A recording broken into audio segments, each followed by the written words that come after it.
Mon ami d'enfance m'a Béeuro, je m'appelle Lila, j'ai 25 ans. Depuis toute petite, Maxime était mon meilleur ami. Nous partagions tout, nos secrets, nos rires, nos peines. Je croyais que rien ne pourrait jamais briser notre lien, je me trompais terriblement. Tout a commencé subtilement, comme une brume qui enveloppe un ciel clair. Maxime devenait possessif, insistait pour m'accompagner partout, commentait chaque garçon qui me regardait, et chaque moment passé sans lui semblait impossible.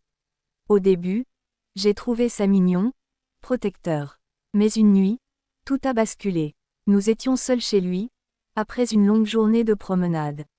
Je m'étais assise sur le canapé, épuisée, et lui, silencieux, me fixait avec une intensité étrange. Puis il a parlé. Lila, je n'ai jamais osé te le dire, mais je t'aime, d'une façon que tu ne comprends pas encore.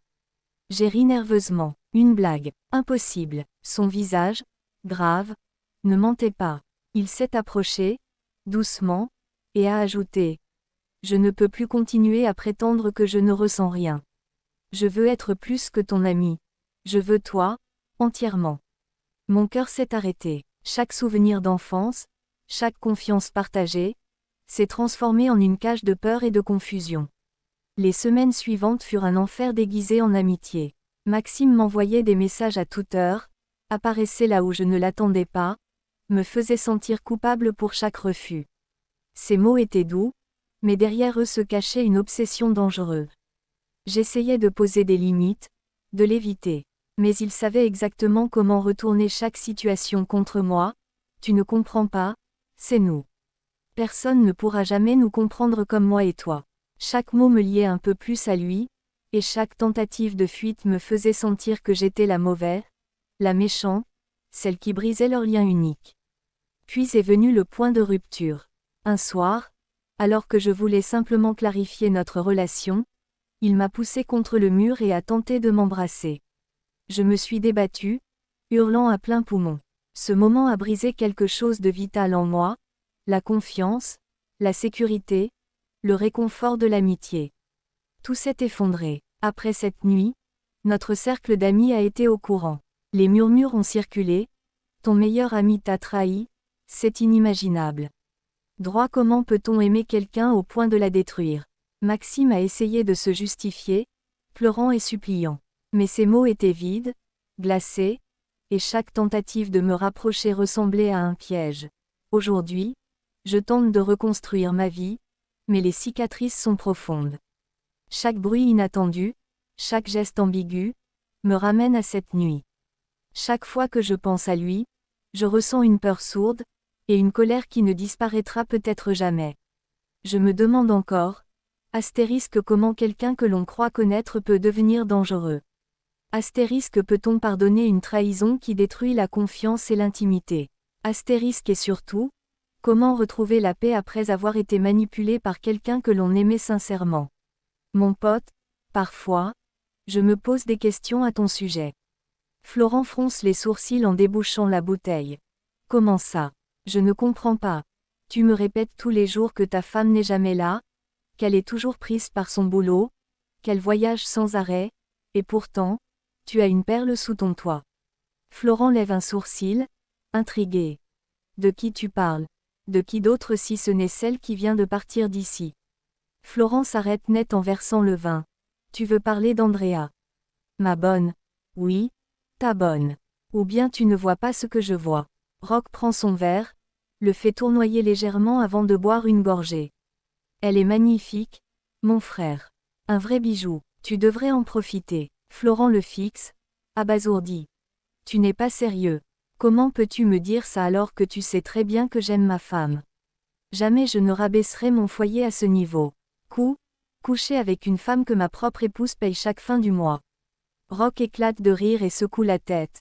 Mon frère, détends-toi. Je ne te dis pas de la marier. Je te dis juste de profiter.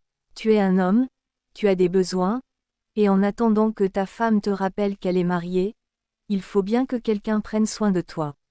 Florent secoue la tête, agacé. Tu dis n'importe quoi. Je ne peux pas faire ça. Réfléchis bien. Personne ne saura rien. Elle est là, disponible, Dans ta maison. Et en plus, elle est canonne. Ce serait dommage de gâcher une telle occasion. Qu'est-ce qui prouve que ta femme ne profite pas de la vie avec un autre homme? Son boss par exemple. Après tout, ils sont toujours ensemble lors des voyages. Florent serre la mâchoire, mal à l'aise face aux propos de son ami. Roch, arrête. Lucie ne me tromperait jamais. Roch s'esclaffe et repose bruyamment son verre sur la table. Tu en es sûr?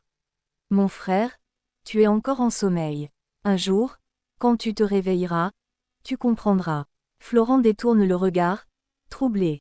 L'ombre du doute commence à s'insinuer en lui, et malgré lui, une image lui revient en tête, celle d'Andrea, se penchant pour ramasser cette maudite cuillère. Dans la résidence de Monsieur Michael, boss de Lucie, la tension est à son comble dans le vaste salon luxueux de la résidence. Émilie fait les 100 pas, incapable de se tenir en place.